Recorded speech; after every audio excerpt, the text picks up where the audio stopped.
Good afternoon, ladies and gentlemen. I'm John Fenstermaker, Director of Chapel Concerts. Thank you for coming this afternoon. On the table in the back is the list of the rest of the concerts with some details. Our next concert is a wonderful one with the Anderson brothers. They're twin brothers, both of whom play the saxophone and also the clarinet, and they have a guitarist with them for the chords. They're always very popular, and the kind of jazz they play isn't the kind where you can't recognize the tune. It's a nice jazz that's listenable. Jody DeSalvo is a local great. Most of you know her.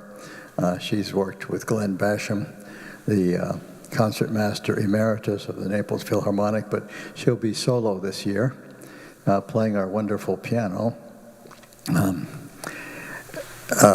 Renee Ann Lupret was just talking about the piano. She was trying it out. It belonged to a famous pianist named, what was her name? Rosalind Turek in New York, yeah. And then there's many of you would enjoy a harpsichord recital, which is very rare to have harpsichord recitals. And that belonged to Fenner Douglas, who designed the organ. Anyway, enough of that. I was really interested to hear the first piece on her program by Nicholas Bruns, who was 20 years older than Bach. Bruns was quite well known and played in his lifetime. He was Danish. Then he went to Germany to study, but then he went back to Denmark. And Carl Philipp Emanuel Bach, the son of Johann Sebastian Bach, said that his father really enjoyed and respected the music of Nicholas Bruns. So, people like Bach, they don't spring full-grown from the womb. They're influenced by people. So this music is the kind of music that Bach heard when he was a teenager. And it's interesting to think of Bach listening to this, and then you've all heard Bach, and then how does this relate? It's a really interesting thing. So I want to thank our soloists today for such a wonderful and interesting program. So please welcome Renee Ann Lupret.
Thank you so much. It's wonderful to see all of you here on this sunny afternoon.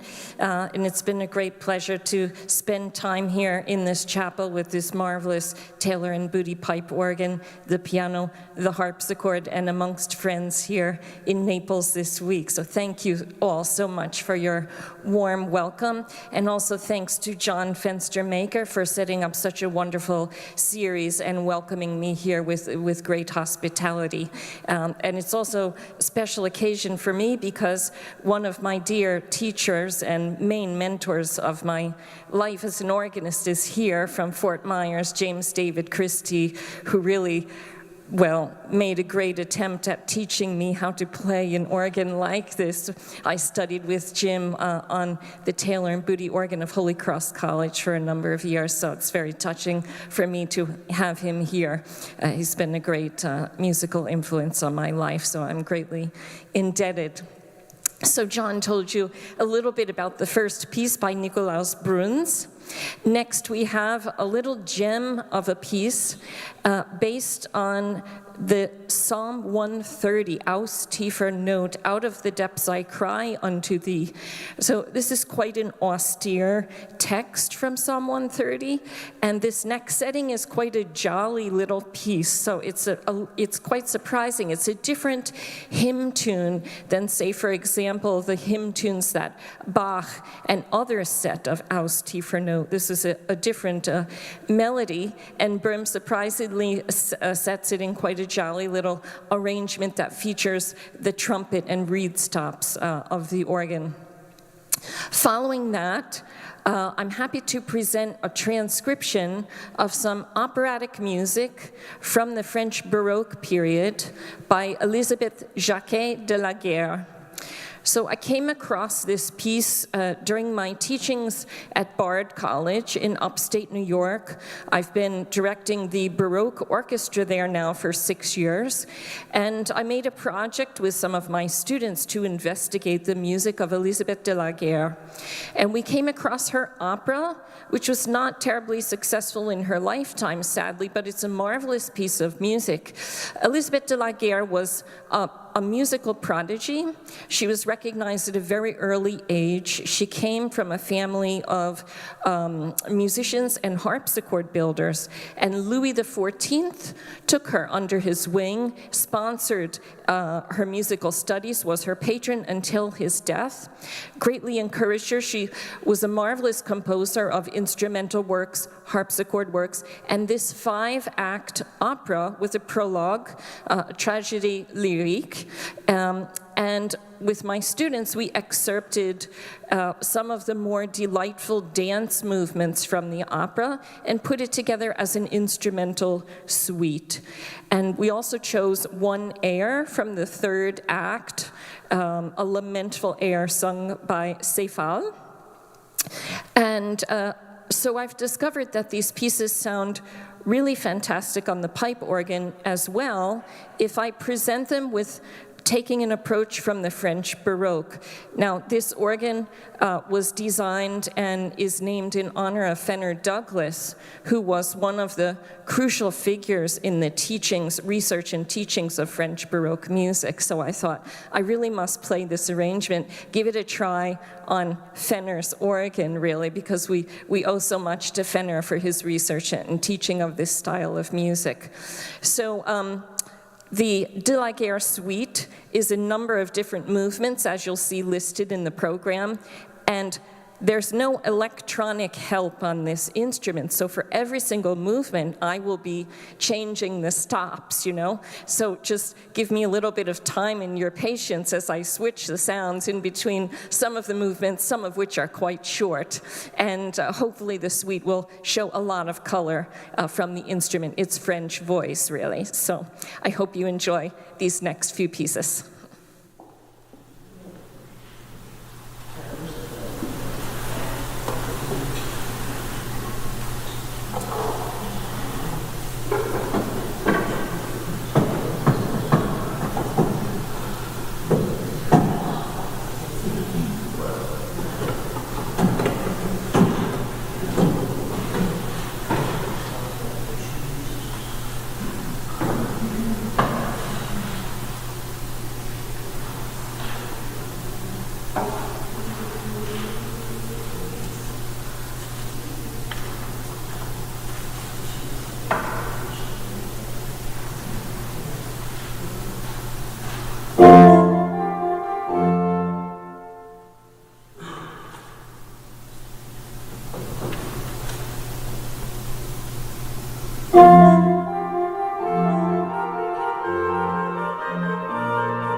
So just a final word about the two last pieces on the program, two works of perfection, I think, by Johann Sebastian Bach. So Wacket auf, this chorale prelude from the collection of Schubler chorales is probably very well known to many of you.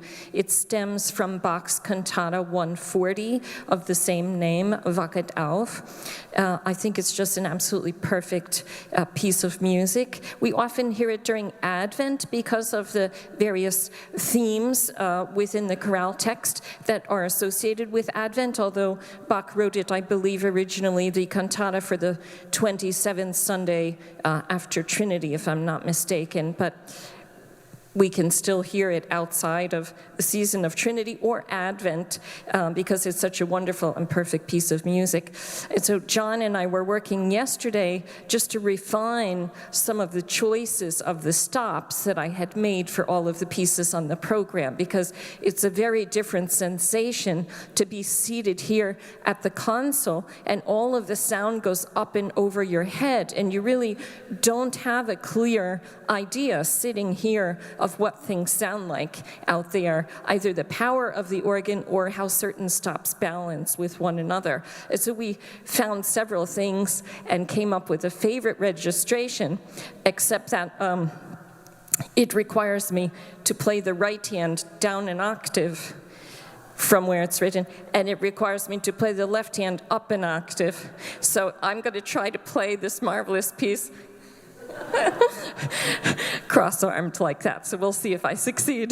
The pedal, thankfully, gets to stay where it's supposed to be. So, and finally, the great prelude and fugue in E-flat major called St. Anne, which had nothing to do with Bach's intention for the piece. St. Anne is a sort of a nickname that came to it later because the tune of the fugue, the opening of the fugue, is similar to the St. Anne hymn tune. But it's a monumental piece that Bach designed towards the end of his life.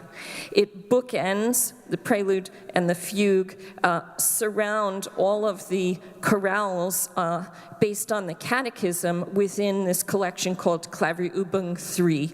And that's just to say that this is a monumental collection that Bach assembled, composed towards the end of his life, when organs were developing towards almost a more symphonic concept. And so the prelude of this opens, in fact, with a French overture, very much like the overture we just heard from Elisabeth de la Guerre. But of course, it's Johann Sebastian Bach's take on the French overture. So it's quite German in flavor, but yet he uses all of the esprit of the royal French overture for the prelude. And finally, the fugue in 3 different parts for our ending to this program today. So thank you very much again for joining me, and I hope you will enjoy these final pieces.